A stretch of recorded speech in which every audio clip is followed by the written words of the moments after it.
Hello and welcome to GrindslimeTV with me, your host Aaron. And today you're going to have to bear with me because I feel like shit. It's that time of year, ladies and gentlemen, but never mind. It won't keep us from putting out the classics, and when I say classics, I'm talking about Possessed Seven Churches. What a record. God damn, there they are there on the back doing their thing. Looking very heterosexual isn't the word I'm looking for, but you know, doing their thing. Bunch of liner notes in this one. The interview there. You got here. Cool layout. Now, I'm not going to get into the whole, is this the first death metal record? Is it a thrash metal record? Is it a death metal record? Because I really, really don't care. I think it's just a great album. Great little thing there. I mean, the artwork sucks. Granted. I mean, it is what it is. For some reason, the Seven Churches has this sort of Asian look about it, but alright.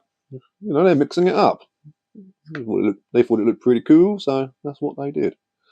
And you got all the, cheers, thanks, and fuck offs and whatnot. Bits going on there. You got old, old Larry there, look for Primus. Oh, and with a big brown beaver. So cool shit. Absolute classic from 1984, 84, 85. I think it's 84. I'm pretty sure it was 84. Well, no, it was 85, wasn't it? Yeah, 85. Absolutely. So, yeah, there it is, yeah, 85. Yeah, but another thing about the whole death metal thing that still I weren't going to go into, but clearly am, is Jeff seems to keep pushing back the date of when he invented death metal. Maybe he did, you know, I weren't there, and this is just as good as anything else. I mean, personally, I think if this is death metal, then why isn't, you know, like Hellhammer, why isn't, you know, Bathory, that kind of stuff. I know you're all going to come in there again, well, one's pretty black metal, when the other one's...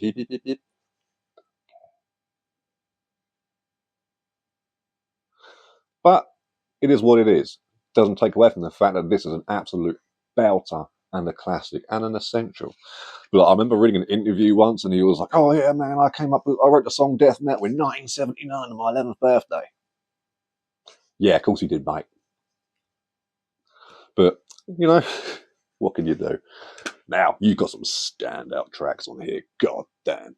Well, first of all, The Exorcist as an opener. I mean, that's just that gets the party started. That's got a really nice rough start to it as well. You get the cool little, you know, the keyboard intro with the Exorcist music, which iconic. You know, old Tubular Bells by Mark Oldfield. And then it just cuts into this absolutely mental stuff. Oh, all about that. Great tune. Pentagram. That's definitely one of my favourites on the album for sure. Absolutely fantastic tune. Heavy as balls as well. That 3 count comes in and then it's just... And this is all in E standard as well. So there's no down tuning on this record. This is all as the guitar came in the box. This came out on Century Media, which is pretty cool. I don't know if it was a Century Media that it originally came out on, but this 2012 reissue. And, so always nice. Plain black at the background, you know. I guess like the minimalist style of it all is pretty cool, but it's just when I think of like, you know, having a classic death metal album, you know, I just wish it was a bit better than that. But hey, you know, not to my taste, but others will say it's perfect, and that's absolutely fine.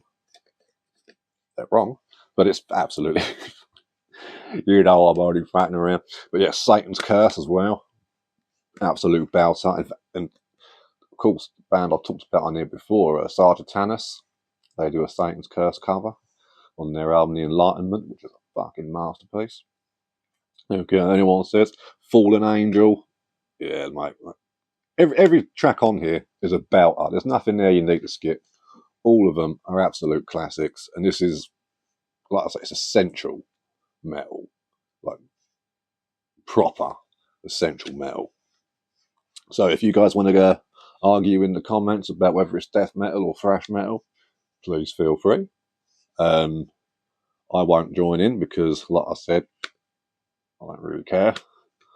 But yeah, absolute fantastic record. I mean, it lives up to its legacy. I mean, even you put it on now and it's like so many bands still can't sound this good. And these guys were like teenagers, you know what I mean, when they threw this together. So yeah, I mean, it is undoubtedly a fucking metal masterpiece. There is no denying it. And but not even just in death metal, it paved the way for so many other bands too, man. Just, it would have been interesting to be there back then when it was all going down, but kind of glad I wasn't. I like being in the era I'm in now, which is pretty cool, having the best of all, because you know, I like this modern music that I like. A lot of guys who are into this back in the day, they don't really like a lot of it, and it'd be a shame to miss out on that. And I don't want to be that guy that goes around listening to Nasty Savage, because I don't need that.